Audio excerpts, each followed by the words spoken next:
काहींनी उद्धव ठाकरेंच्या सभेची धास्ती घेतली असं म्हणत अंबादास दानवे यांनी महायुतीवर निशाणा साधलेला आहे।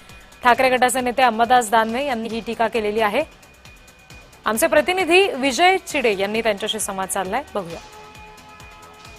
छत्रपती संभाजीनगरमध्ये आज उद्धव ठाकरे यांची सभा पार पडणार आहे। मात्र या सभेवरून जे आहे संपूर्ण राजकारण तापल्याचं पाहायला मिळतं। ही सभा होणार नाही असं देखील विरोधकांनी म्हटलं होतं। शिवसेना नेते अंबादास दानवे माझ्यासोबत आहे। दानवे साहेब, काय सांगाल? अनेक विरोधकांनी आरोप देखील या ठिकाणी करण्यात आले होते। विरोधक आरोपच करतात। विरोधकाकडून काय अपेक्षा करू आम्ही की आमच्या आरत्या वळायच्या?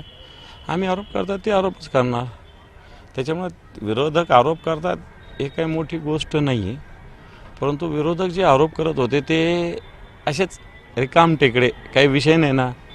पहिली गोष्ट, सभा होणार नाही, मैदान मिळणार नाही, सभा होणार नाही, मग आता सभा होणार नाही, मग लोक येणार नाही, मग लोक येणार नाही तर मग शिवसैनिक येणार नाही, आता वेगळंच आणखी काहीतरी।